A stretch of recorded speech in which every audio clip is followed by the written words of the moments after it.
Salut tout le monde, aujourd'hui je vais vous parler d'une maladie qui touche 50 millions de personnes à travers le monde, c'est l'épilepsie.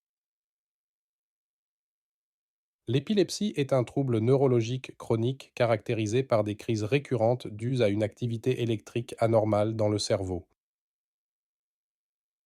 Voici un aperçu des causes, des symptômes et des traitements associés à cette condition. Cause de l'épilepsie.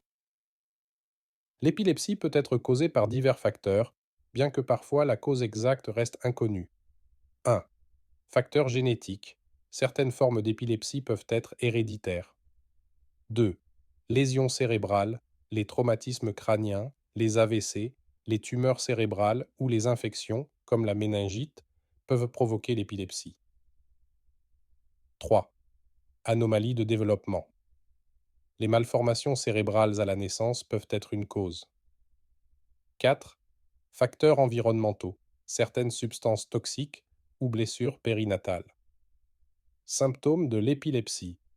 Les symptômes varient selon le type de crise et la région du cerveau affectée. 1. Convulsions, secousses musculaires incontrôlables, souvent associées aux crises généralisées. 2. Perte de conscience. Elle peut survenir lors des crises graves. 3. Troubles sensoriels, hallucinations auditives ou visuelles, odeurs imaginées. 4. Confusion temporaire, confusion ou désorientation, généralement après la crise. Traitement de l'épilepsie. Bien que l'épilepsie soit une maladie chronique, plusieurs traitements permettent de bien la contrôler. 1. Médicaments antiépileptiques. Ils réduisent ou empêchent les crises et sont le traitement principal. 2. Chirurgie. Dans certains cas, une intervention pour retirer une partie du cerveau peut être envisagée si les médicaments ne fonctionnent pas. 3. Régime cétogène. Un régime riche en graisse et faible en glucides peut aider certains patients, en particulier les enfants. 4. Stimulation du nerf vague.